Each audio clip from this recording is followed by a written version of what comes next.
అందరికీ నమస్తే. Welcome back to my channel V for vocabulary in Telugu. మీ అందరూ చాలా బాగా ఆన్సర్ చేస్తున్నారండి. ఫస్ట్ కరెక్ట్‌గా ఆన్సర్ చేసిన వాళ్ళ పేర్లు చదువుతాను.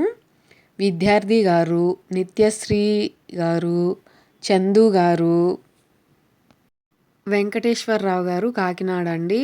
మీరు ఇలా ఊరి పేర్లు కూడా పెడుతుంటే ఏంటంటే నాకు ఇంకా మోటివేషన్ అనమాట. చాలామంది ఎక్కడెక్కడి నుంచో వీడియోస్ని చూస్తున్నారు, ఇంకా మంచి కంటెంట్ చేయాలి అని. Thank you so much. మీరు ఇలాగే సపోర్ట్ ఇవ్వండి. నేను ఇంకా మంచి మంచి వీడియోస్ నెక్స్ట్ వీక్ నుంచి మంచి మంచి టాపిక్స్ షార్ట్స్ కూడా చేస్తానండి. So coming to the today's interesting topic. నేను మీకు ఇచ్చినటువంటి challenge tail gating. Tail gating అని పలకాలండి. అసలు ఈ టెయిల్ గేటింగ్ అంటే ఏంటి అంటే వెంబడించడం అని అర్థం అన్నమాట. ఏం వెంబడించడం అంటే క్లియర్గా మనకు ముందు ఏదైనా వాహనాలు ఉంటే వాటికి చాలా దగ్గరగా డ్రైవ్ చేస్తూ వెళ్ళడం, లేదా సేఫ్ డిస్టెన్స్ మెయింటైన్ చేయకుండా వాళ్ళని వెంబడించడం అని అర్థమండి.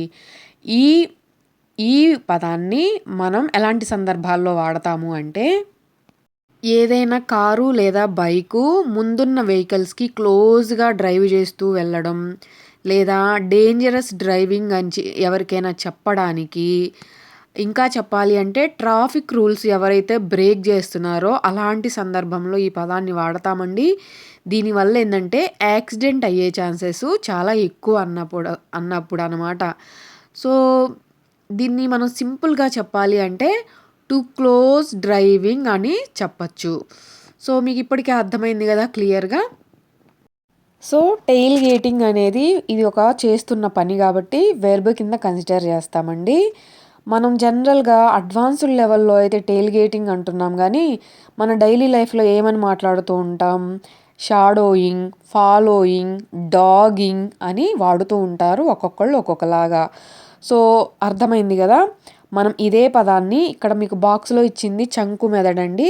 చంకు మెదడు అంటే ఏమీ లేదు, ఎంత పెద్ద పదాన్నైనా, నోరు తిరగనటువంటి పదాన్నైనా ముక్కలుగా విడదీసి ఈజీగా ప్రొనౌన్స్ చేయడం కోసం, స్పెల్లింగ్ అనేది తప్పుపోకుండా రాయడం కోసం యూజ్ చేసే చాలా పవర్ఫుల్ మెథడ్ అన్నమాట. ఇలా విడదీసిన ముక్కల్ని సిలబల్స్ అంటారు, గుర్తుపెట్టుకోండి. సో టెయిల్ గేటింగ్లో ఎన్ని సిలబల్స్ ఉన్నాయి? 3 సిలబల్స్ ఉన్నాయి. ఎలా పలకాలి? టెయిల్ గేట్ ఇంగ్ అని ఈజీగా ప్రొనౌన్స్ చేయొచ్చు, స్పెల్లింగ్ కూడా తప్పుపోకుండా రాయొచ్చు. సో మనం ఈ పదాన్ని యూజ్ చేసి సింపుల్గా ఇంగ్లీష్లో మాట్లాడాలి అంటే example, that car is tailgating me అంటే ఆ కారు నన్ను చాలా దగ్గరగా వెంబడిస్తుంది, నా వెనకే వస్తుంది అని అర్థం అన్నమాట. సో మీకు క్లియర్గా అర్థమైందనే అనుకుంటున్నాను. Coming to the today's useful and అందరూ తప్పులు చేసే interesting topic. Today's useful and interesting topic bring versus take. చాలామంది టేక్ ప్లేస్లో బ్రింగ్ అని వాడుతూ ఉంటారు, బ్రింగ్ ప్లేస్లో టేక్ అని వాడుతూ ఉంటారు.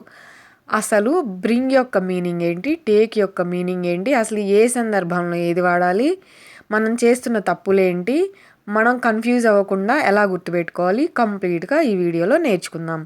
ఇంకెందుకు late, coming to the today's interesting topic. మనం ఈ 2 పదాలని కరెక్ట్గా యూజ్ చేయడం తెలుసుకోవాలి అంటే ఒక్కొక్కటిగా వివరంగా తెలుసుకోవాలి అండి. సో ఫస్ట్ మనం బ్రింగ్ గురించి తెలుసుకుందాం. బ్రింగ్, ఇప్పుడు బ్రింగ్ అన్న, టేక్ అన్న ఇవన్నీ ఏంటి? వెబ్స్, చేసే పనులే కదా. సో ఇవన్నీ కూడా వెబ్స్ అని గుర్తుపెట్టుకోండి, ఫస్ట్ పాయింట్. నెక్స్ట్, అసలు దీని అర్థం ఏమిటి? బ్రింగ్ అంటే తీసుకురావడం, లేదా తీసుకురండి, తీసుకువచ్చు అని అర్థాలండి. ఒక్కొక్కళ్ళు ఒక్కోలాగా వాడుతూ ఉంటారు, ఓకేనా. సో మెయిన్ అర్థం ఏంటి? ఏదైనా సరే తీసుకురావడానికి రిలేటెడ్ అనమాట ఈ పదం అనేది. సో మనం జనరల్గా చెప్పాలి అంటే వాడుక భాషలో ఎవరైనా మన కోసం దూరం నుంచి చుట్టాలు వస్తున్నారనుకోండి, బాగా క్లోజ్ వాళ్ళు, మీరు వచ్చేటప్పుడు మా అమ్మ దగ్గర అవి ఉన్నాయి, కొంచెం నా కోసం ఇస్తారు, తీసుకురండి అంటూ ఉంటారు కదా. సో బ్రింగ్ అంటే దూరం ప్రదేశం నుంచి మన దగ్గరికి తీసుకొని రావడం అని బాగా బండ గుర్తుపెట్టుకోండి. సో అర్థమైంది కదా. ఇప్పుడు కొన్ని ఎగ్జాంపుల్స్ చూద్దాం బ్రింగ్ యూజ్ చేసేసి. మీకు ఇక్కడ బాక్స్లో ఇచ్చాను చూడండి.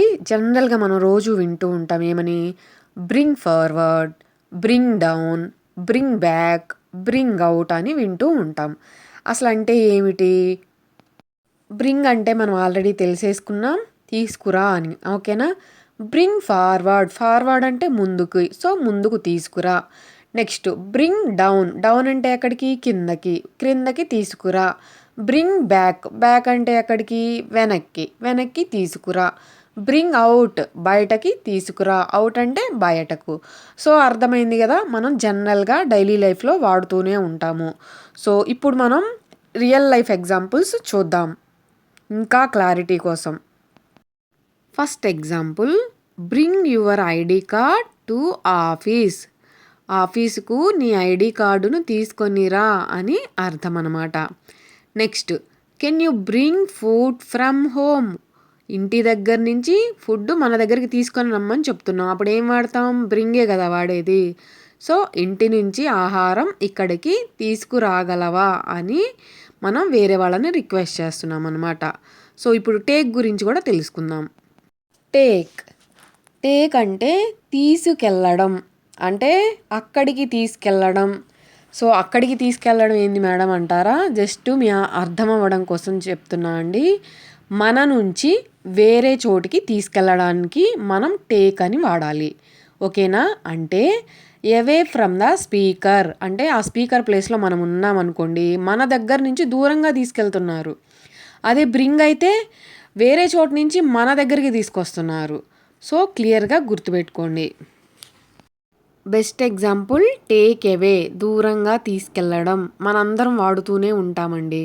ఎందుకు, స్విగ్గీలో జొమాటోలో ఫుడ్ ఆర్డర్లు పెట్టుకునే వాళ్ళు, సో చాలా హోటల్స్లో కూడా టేక్ అవే అంటూ ఉంటారు. అంటే అక్కడ తినడానికి ఉండదు, ఫుడ్ కొనుక్కొని తీసుకొని మన ఇంటికి వచ్చి తినాలి. సో మీకు అర్థమైంది కదా. సో ఈ టేక్ని మనం ఎలాంటి సందర్భాల్లో వాడతాము అంటే, ఏదైనా వస్తువులని ఇక్కడ నుంచి అక్కడికి ఎక్కడికో తీసుకెళ్ళండి అని చెప్పాల్సిన సందర్భంలో, లేదా ఎవరికైనా ఇచ్చేందుకు తీసుకెళ్ళేటప్పుడు, బయటకి లేదా వేరే చోటుకి మనం దీన్ని పంపించాల్సినప్పుడు టేక్ అని వాడతామండి, గుర్తుపెట్టుకోండి. సో క్లియర్ కదా, మీకు ఇంకెలాంటి డౌట్స్ లేవనుకుంటున్నాను. ఇప్పుడు రియల్ టైం ఎగ్జాంపుల్స్ చూద్దాం, మీకు ఇంకా డౌట్ అనేది లేకుండా ఉంటుంది.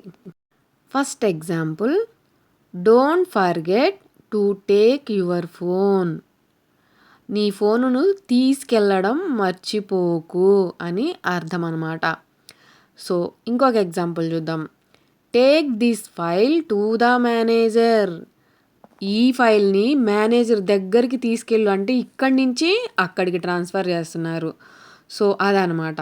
సో మీకు ఇప్పుడు టేక్ గురించి ఎక్కడ వాడాలి అనేది డౌట్ లేదని అనుకుంటున్నాను. ఇప్పుడు ఒక మంచి క్లారిటీ ఫన్నీ ఎగ్జాంపుల్ చూద్దాం. మీకు ఈ ఎగ్జాంపుల్తో full clarity వచ్చేసిద్ది.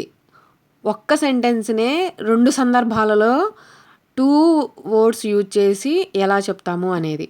First example, bring sweets to my house. ఎక్కడికి తీసుకురమ్మంటున్నారు, బ్రింగ్ అంటే ఏంటి, తీసుకొనిరా. మా ఇంటికి స్వీట్లు తీసుకొనిరా అని అర్థం అనమాట. ఓకేనా. Next example, take sweets to your house. అంటే తీసుకెళ్ళడానికి రిలేటెడ్, అంటే నీ ఇంటికి స్వీట్స్ తీసుకెళ్ళు, మీ ఇంటికి స్వీట్స్ తీసుకెళ్ళండి అని మనం చెప్తూ ఉంటాం కదా జనరల్గా. అలాంటప్పుడు టేక్ అని వాడతాం. ఇప్పుడు మీకు క్లియర్గా అర్థమైంది కదా. సో మీకు ఒక ట్రిక్ చెప్తాను. ఆ ట్రిక్ ఏంటంటే, బ్రింగ్ అంటేనేమో దగ్గరికి, అంటే దూరం నుంచి మన దగ్గరికి రావడం. నెక్స్ట్ టేక్ అంటేనేమో, మీరు బండ గుర్తుపెట్టుకోండి, టేక్ అవే అనేది రోజులో కొన్ని లక్షల సార్లు వింటాం. సో టేక్ అవే, అవే అంటే దూరంగా తీసుకెళ్ళిపోవడం. ఇది ఒక బండ గుర్తుపెట్టుకోండి, అంటే నుండి దూరంగా, అంటే నీ నుంచి దూరంగా పంపించడం. ఓకేనా. అది ఒక బండ గుర్తులా పెట్టుకోండి, ఇంకెప్పటికీ మీరు కన్ఫ్యూజ్ అవ్వరు, మర్చిపోరు. సో క్లియర్ కదా. మనం పనిలో పనిగా ఈ 3 ఫార్మ్స్ కూడా నేర్చేసుకుందాం. Bring, brought, brought. Take, took, taken. So taken జరిగిపోయిన కాలం, బ్రాట్ అనేది కూడా జరిగిపోయిన కాలమే, కానీ వీటిలో కూడా బ్రాట్ ఆడతాం కాబట్టి కొంచెం సెంటెన్స్లో జరిగిపోయిన కాలానికి రిలేటెడ్ వర్డ్ చూసుకొని యూజ్ చేయండి. సో మీకు ఇంకా ఫుల్ క్లారిటీ వచ్చేసింది అనుకుంటున్నాను. నేను ఈరోజు మీకు ఇవ్వబోయే ఛాలెంజ్ ఎంతమంది కరెక్ట్గా ఆన్సర్ చేస్తారు, ఎంతమంది పేర్లు నేను చదవాల్సి వస్తుందో చూద్దాం నెక్స్ట్ వీడియోలో. First challenge, please fill in the blank your notebook to class. కింద 2 ఆప్షన్స్లో ఏది correct? Don't forget to fill in the blank your umbrella. A option అనేది కరెక్ట్? ఖచ్చితంగా కామెంట్ సెక్షన్లో కామెంట్ చేయండి. సో మీ అందరికీ నచ్చింది, అందరికీ యూస్ఫుల్ అనే అనుకుంటున్నాను. మీకు నచ్చినట్లయితే లైక్ చేయండి. హై పాయింట్స్ కూడా ఇవ్వడం మర్చిపోకండి, చాలా యూస్ఫుల్ అండి. ఇంకొక 10 మందికి మనలాంటి వాళ్ళు మన ఫ్యామిలీలో జాయిన్ అయ్యే ఛాన్సెస్ ఉన్నాయి. సో మీరు కనుక వీడియో నచ్చినట్లయితే సబ్స్క్రైబ్ చేసుకోండి. ఎవరికైనా యూస్ఫుల్ ఉంది అంటే కనుక తప్పకుండా మర్చిపోకుండా షేర్ చేయండి. మీ అందరి సపోర్ట్ ఇలాగే ఉండాలి, ఉంటుంది అని కోరుకుంటూ thanks for watching my video.